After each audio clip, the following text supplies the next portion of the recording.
আজ আগামী কয়েক ঘন্টা এই দুর্গাপুর রাজবাড়িতে আমি কোনায় কোনায় খুঁজতে চলেছি রাজার অমূল্য ধন সম্পত্তি, যেগুলো এখনো এক্সপ্লোরই হয়নি। বাট আমি চারিদিকে খোঁজাখুঁজির পর এমন তিনটে জিনিস দেখতে পাবো, খুঁজে পাবো, ভাবতেও পারিনি।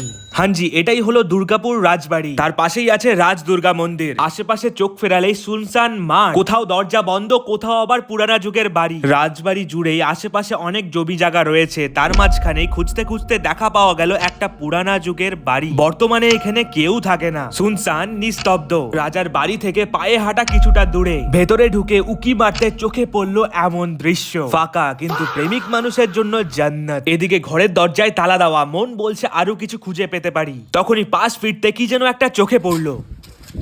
100 টাকার নোট। ও মাই গড, এখানে কি করে এলো? কচকচা মাল্লু পকেটে ঢুকিয়ে বেরিয়ে পড়লাম আরো কিছু খোঁজার উদ্দেশ্যে। খুঁজতে খুঁজতে চলে এলাম আমবাগান। চারিদিকে ফরেস্ট, এর মাঝে খুঁজেই যাচ্ছি, পাচ্ছি আর না কিছুই।